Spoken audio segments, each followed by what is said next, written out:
Glenn, like what's changed for Glenn over the last 5 years?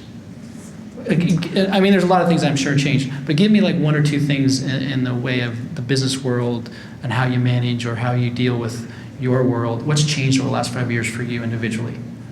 Well, I think I've come to realize that the most important quality of any human being, but especially of a business leader, is the quality of your energy. So you can stay up till 1 instead of midnight. You can skip lunch. You can just put yourself into the red zone in any number of ways, but you really do your business a disservice because people look up to you whether you deserve it or not. They think you're a big deal because you're the CEO of this company, even though you're just another person. And you just have to live up to that, because if you say something unkind to someone,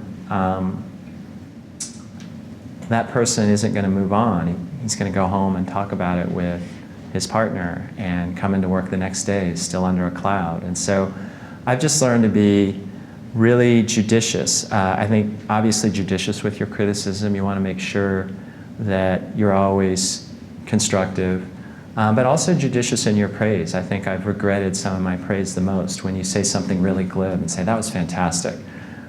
You suddenly find yourself like George Bush saying, heck of a job, Brownie, while New Orleans sinks. So you just have to really be careful and authentic. And the great challenge for me as the company scales is just to be myself.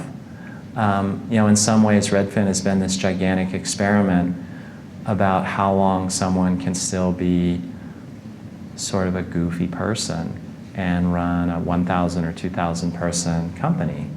There's so much pressure on you to say the right thing at every moment, and someone is always listening. So I just think that has been a challenge, to live up to the expectations that people have of someone running a larger company, to be the good Glenn and not the bad Glenn.